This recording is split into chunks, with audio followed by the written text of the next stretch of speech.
Pam, pam, pam, and welcome back to Language Lab, where we dissect our own conversations and uncover all the wonderful and sometimes weird words that we use. Yes. And this week we are dusting off our bookshelves to talk about our favorite reads, genres, and of course, some dangerously nerdy book vocabulary. Oh, yes, I love that. And the first word of the day is the word genre.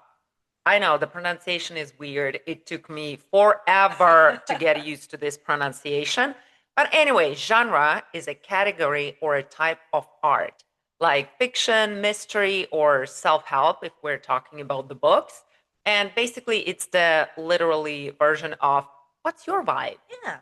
Type, category, right? Mhm. Okay, so the next, I guess, expression is to lean towards. And when we say that we lean towards something, it means that we're like, this is more our preference or something that we're more like inclined to, right? So, Mhm. for example, Helen leans towards fantasy novels. I lean toward the fiction genre, right? Yeah. It's like your the fantasy novels that you lean towards, 90% dragons, Yep, definitely. witches, maybe vampires. Nah, No, not vampires, really. Okay. not So really. not something you lean Witches, towards. wizards, yep. Okay. Anyway, the next word is a bookworm. And a bookworm, it's not an insult. Bookworm is someone who just loves reading. Like this person eats books for breakfast. Hopefully, not literally, just metaphorically. Just metaphorically, yes. Household. When we say the word household, it just basically means like the people that are living together under one roof, right? So Mhm. it or there's actually a couple of definitions. That's one of the definitions. Another definition when we say it's a household name Name. or it's a household item, it's something that like something everybody knows, like a very common thing or idea or word. So, for example, Shakespeare is a household name. I wanted to say Batman, but okay. Batman, Shakespeare. sure. Batman is also a household name. Shakespeare is definitely better, Different, especially for this episode. different ways, but they are both household names. Sure. Yeah. Classics. When we talk about the authors and their work, we can call them classics. And these are authors whose work stands the test of time, like Jane Austen, Charles Dickens. Not a big fan of Jane Austen, but okay. Yeah. Okay. Okay. Oh my God. I'm going to be. I was just about to say Jane Austen is like my all-time favorite I'm classic. going to get in trouble after this Okay, we're episode. gonna have to have a Hannah. chat after Mhm. this. Anyway, so those are classics. Okay, their works are so popular throughout like years and years. It's been over like 100 years already, and people are still in love and still read them. Studied in classes, right? Yeah, part of the regular literature education, right? Hmm. Okay, next is the word recall. And sorry, pronunciation alert. Recall. Recall is a different thing. Yep. Recall. To recall is to remember something or to remember something back. So, for example, oh, I recall reading a lot of Jane Austen in high school, right? Meaning, Hmm. this is something that I remember. Or for me, the good association is with the very old movie with Arnold Schwarzenegger, Hmm. Total Recall. Hmm. Do you remember this I movie? do not know Oh that. my God, it was such a good movie. You know what? I didn't really watch a lot of It was a Schwarzenegger. sci-fi actually. It was Okay, so cool. Yeah, so that interesting. was called Total Recall. Mm, And when I was a kid, that movie truly fascinated me. And this is the word that we have next on our list. To fascinate means to strongly interest or captivate someone. Yep. yeah. Book club. A book club it's a club, it's a little group where people gather and they discuss a common book that they've read. Or, I guess in my experience, pretend to read while just having an excuse to meet up with your friends and have a lot of drinks. Yeah, that's also nice, sitting like in a cozy couch, like all wrapped up in a blanket Yeah. with a glass of wine. Oh, Talk for 5 minutes about the book and then just catch up with your friends for the rest of the yeah, time. You know what? I really gravitate towards this I idea. like what you're doing this Yeah. episode.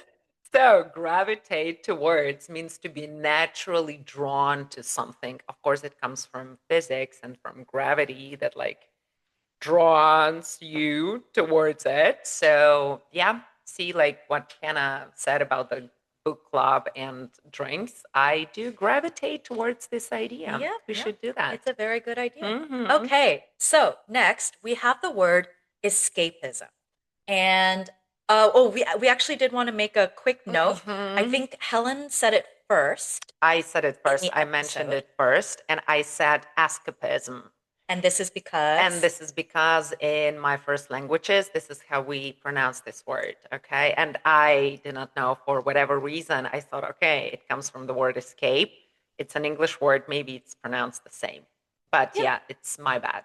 Now but I know that it's that's a totally normal yep. thing to assume, right? Anyway, escapism is using stories to escape reality, right? So we were talking about how, people read or watch fantasy or in the fantasy or sci-fi genre as a form of escapism. Hmm. Our forms of escapism are quite different. Your form of escapism is fantasy, sci-fi. My form of escapism is, reality shows and uh, chick chick lit And musicals. and musicals and all of that stuff. Yes. Yes. And the next word on the list is the word go to.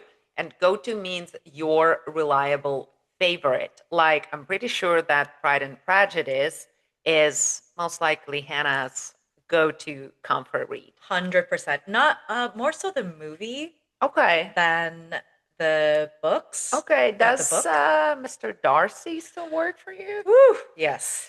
Okay. Definitely. Definitely. All right. Next up, we have the word weave. And to weave is to combine or like interlace or interconnect different elements in things, often used to talk about things in storytelling. So, for example, like really good writers, really good authors, they will weave in multiple plots, right? So, like, protagonist and a different complicated relationship and a whole bunch of other stuff. Mm-hmm. Yes. True, true. And the next word is chicklet. And chicklet comes from chick literature, lit short for literature. And this is something like a light fiction aimed mostly at women. And it involves love, humor, and a main character who has very complicated relationships with high heels, Yes. most And likely. just as a little note, the reason why it's called chicklet, like it is called chick literature, chick is a little bit of a derogatory term That's for why I didn't want to women. go We into don't this. really we don't really refer to women as chicks anymore. Mhm. However, I think the reason why this term still exists is because chicklet is or was a type of gum. It's a gum. Oh, Yeah. Yeah. oh, It's a gum interesting. I company. didn't know that. So just because this it sounds similar, I think that's why it's still used. Yeah. Wow, that's an interesting Hmm. piece of information. All right. Next up, we have an expression, and this expression is hit and miss. You think about like when you try to hit something Hmm. and you actually hit it or you miss, right? Hmm. And basically, what this means is like sometimes it's a hit, sometimes it's a miss, sometimes it is good, sometimes it is not good. So, for example, like sci fi. For me personally, in my opinion, they are a hit and miss. Some are amazingly good, some are just not it for me. And I agree with that. Yes. Yeah. The next word is the word jumble, and jumble is a confused mix. It's like someone might have a bookshelf that is a jumble of genres, snacks, half read books, and different souvenirs from all over the world. That would be a jumble. That's a good description for my bookshelves, definitely. Okay, so next we have actually a phrasal verb. It is sprinkle in, to sprinkle in something. And to sprinkle in is just like adding a little bit. I love how we do the same gesture. We just add a little bit of something for extra flavor, or for example, like the author sprinkles in humor throughout this dramatic story, or you can sprinkle in some nice herbs for your salad Mhm. to make it a little more delicious. Yeah, awesome. The next word is the word bulky. And if something is bulky, it is large or awkward to carry. Mhm. And you can say that hardcover looks classy, but weighs as much as a toddler. Yes. Yep. Yes. I actually had a book like this. It was a book, the compilation of works by Tolkien. Oh, It had gosh. The Lord of the Rings, the Silmarillion. I can never pronounce it. Sorry, don't Emma. kill me. No, no, no, no, no, no, no, no, no. It was like this big. Yeah. Like it was I a was huge as book. you were naming them, I was going to add on to create a big bulky book. Anyway, Silmarillion. That's the word. Yes. Okay. Well, speaking of bulky, let's talk a little bit about the differences between hardcover books and Mhm. paperback books. So these are just like two versions of how physical books come out. A hardcover book is exactly that. Like the cover of the book is a hard material. And usually, of course, these are higher quality and more expensive. Whereas a paperback book is when the cover is a little bit thicker paper than the regular pages, but it is like a flexible, Mhm. lighter version of the book. So generally, these are less bulky. They are cheaper because the quality is a little bit cheaper. That's the main difference. Yeah, Mhm. awesome. The next word is the word stationery. And again, my bad. In the main episode, I use it as a plural. I said stationaries, which is not correct. Don't say that. The word is stationery, and stationery is basically writing materials, pens, paper, notebooks, and maybe that one super fancy journal that you will never use. I have one of those. Yeah, it's a collective It's a noun. collective noun. Yes. Yep. All right. Now, the next expression is to say, I second that, or to second something.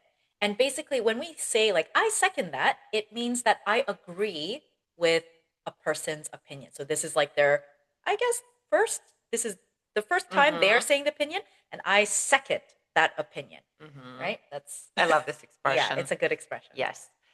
The next expression that we have is a book adaptation or adapted books. And this is basically when a book is rewritten in a simpler language. So the storyline is kept, the characters, everything. It's just written in a more simple language. Yeah. And sometimes book adaptation can also be referred to when the book is made into a movie, into a Yes. TV show, into a game, video game. So that's also a book Yeah, adaptation. yeah, really good point. Mhm. Okay, this next expression is actually more of like current language, I would say, and it is when we say hot take. And a hot take is kind of like usually it's a controversial opinion. Maybe it's not the same opinion that a lot of other people would normally have, or it's a strong opinion, right? So I can say something like, hot take, the book was better than the movie, Okay, right? Something like that. good. And we have another great expression, and it goes on my own accord. And if you do something on your own accord, it means that you do it voluntarily without anyone telling you. Like, for example, I joined that book club on my own accord and not because my friends bribed me with some wine Sure, we could to join. convince ourselves that we joined Yup. on our own accord. Okay.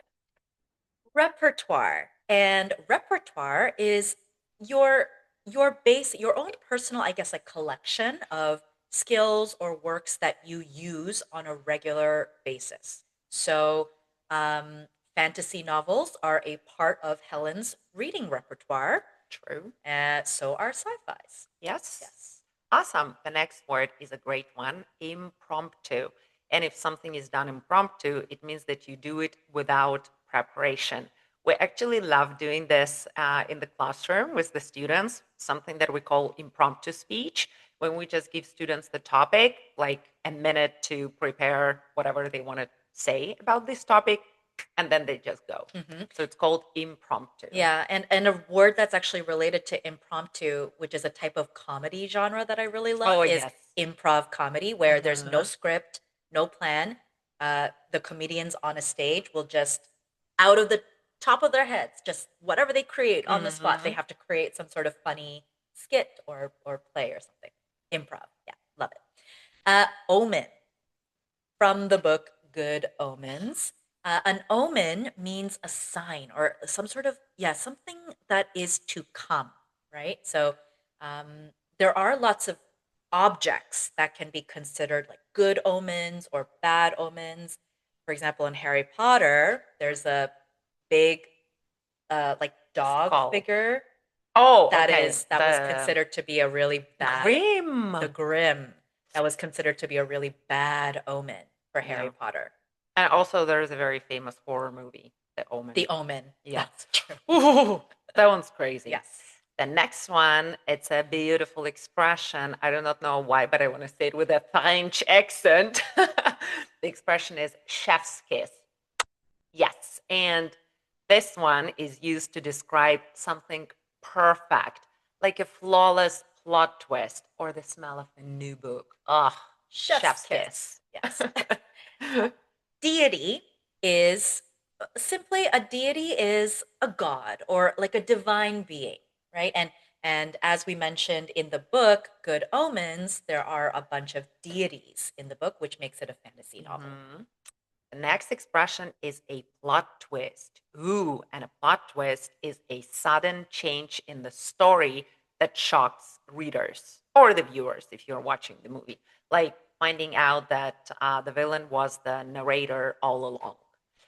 Do you have any like books or movies where the plot twist just like blew your mind? Well, I mean, it wasn't a fiction, but the documentary that I recommended to Oh, you okay. last week, Yeah. um, The unknown The number. Unknown Number, huge plot twist Yes, in huge that plot twist. documentary. Yeah. Yeah. Okay, next we have the expression rags from rags to riches. And this is some kind of a story. It can be true or it can be fictional, but it's a story of when somebody goes from like being extremely uh, poor. It doesn't have to be financially poor. Hmm. It's like when we say rags, it's kind of like dirty Old cloths, clothes. old cloths, this type of thing. So it's rags to riches. So going from like poor to wealthy or poverty to success. So like there's a lot of people that have had a rags Yeah. to riches story. A lot of successful people in the world that started off, in not such um, privileged lives and have Hmm. become huge successes. Cinderella is your typical rags to riches fairy tale as Yeah, well. I love Yeah. it. Great example. And the word bibliophile. And bibliophile is a person who loves books passionately, obsessively, maybe even romantically, but it's always mutual. All right. So, honestly, this episode, again, my favorite topic. It was just chef's kiss. Ah, and I second it. Yes. Let's see how well our listeners remember these literary gems. Yeah. Bye. Bye.